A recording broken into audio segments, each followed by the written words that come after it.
I don't think so. I He think wasn't telling you, he was quoting somebody was else. quoting somebody else. There you go. I saw somebody quoting somebody else. Speech over. But anyway, I don't think so. Enoch Powell. Because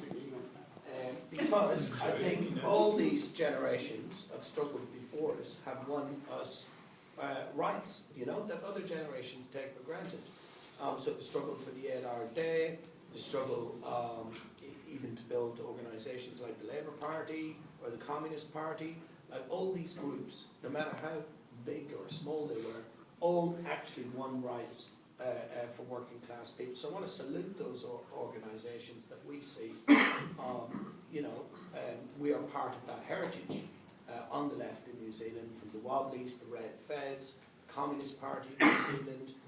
The early founders of the Labour Party were socialists, and the Socialist Action League. I just want to recognise as well that we don't think we're the only revolutionary group that exists. We've got comrades here from Fight Back.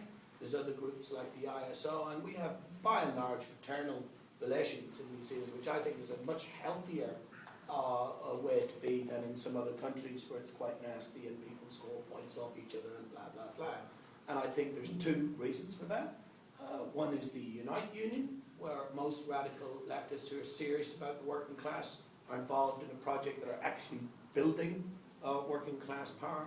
And the second one is MANA, the movement of the people, which we were enthusiastic builders of from the word go, and I think that's actually improved the culture of the radical left and quite a lot. So I'd like to salute the other comrades from other groups who are here and welcome to the conference. Because I have to explain how we came about through a split.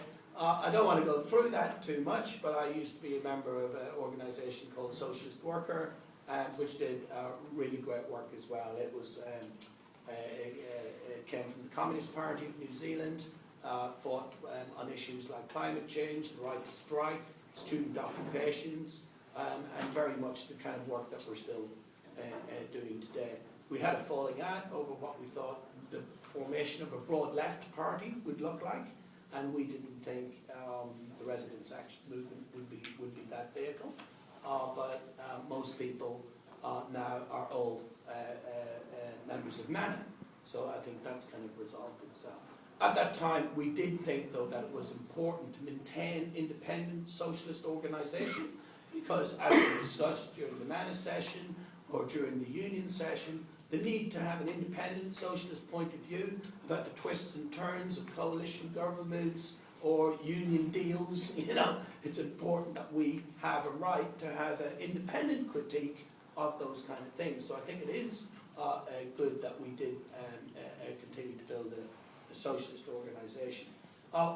Look, when we formed originally, there was no dogma, there was no great text, there was no holy canon of leaders, no matter how much I might quote Tony Cliff at me and how much I might quote Lenin back in it. There is no gods or masters. And we did have quite an anarchic feel to us, I think, in the first couple of years that we formed, in that we were multi-tendency. So we had people who joined us who were anarchists, who were eco-socialists, who came from different points of view, and we still do have people in our organisation who are allowed to have different points of view on whatever they disagree, you know, what the holy canon is. So some people have different ideas about Cuba, some people have different ideas, and that's okay. But we are united around the five fingers for a fist, so we'll just kind of go through that and explain how that actually relates to the work we do. So we decided first that we'd be a revolutionary socialist group, an anti-capitalist group. When people like David Cunliffe go, oh, my red roses, the roses of socialism, well, he might mean a different kind of socialism, you know. He might mean the socialism that kind of thinks occupying other people's countries is part of your international responsibility, like Tony Blair, you know, and did.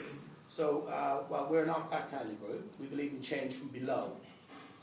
And struggle from below, and that's why we put a lot of our effort into building things like unions and movements and things like that. And so that's the first thing, is that we believe in the change from below, and actually revolution. Yeah, we use that word. I mean, we don't think it's around the corner in New Zealand.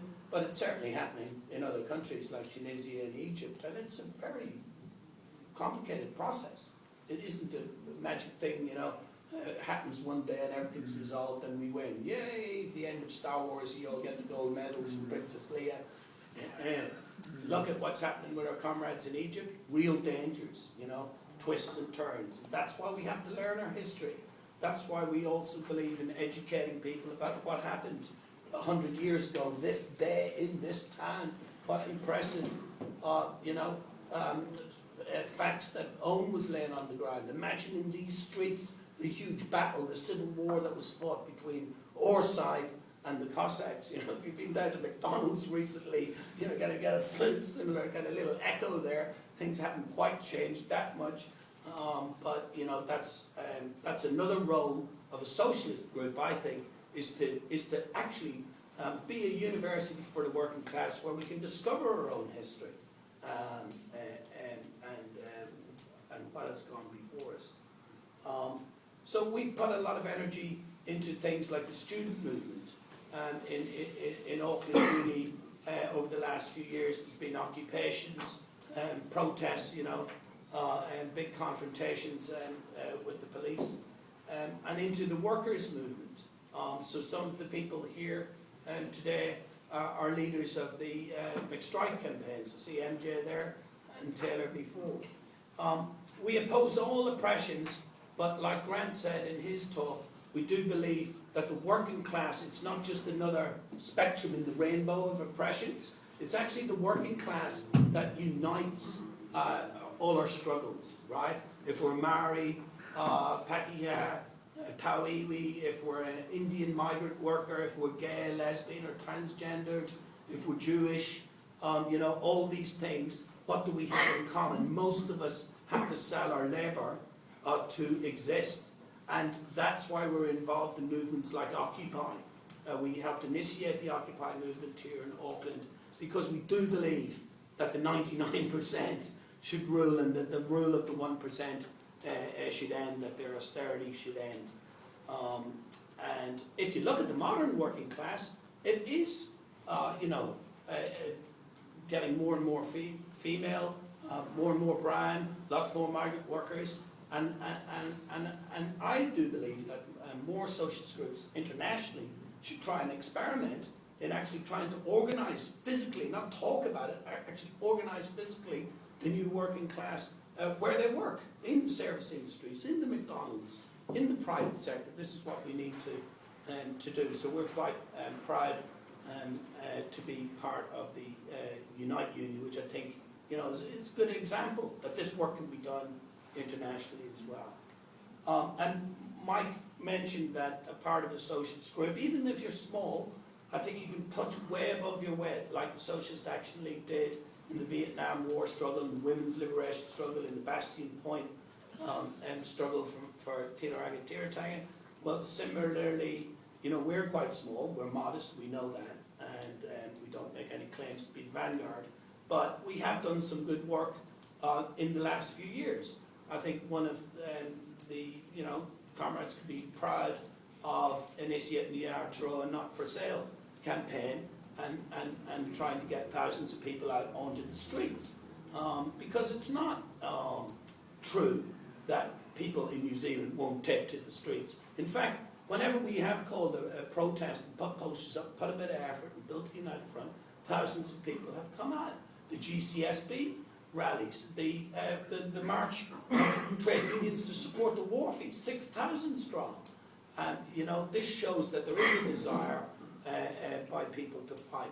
So I think that is part of a good political method, I think, is to work in United Fronts with people that you disagree with, to the right of you, which is good. That's what a United Front is. But maintain your independence, maintain your socialist ideas, which people, do find, attractive.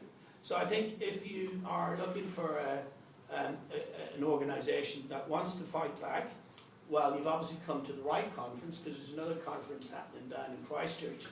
We've probably got more people at it, tell you the truth. But I think over the next 3-4 years, if those people form a government, that the people in this room will be quite important and to make sure we keep them buggers honest.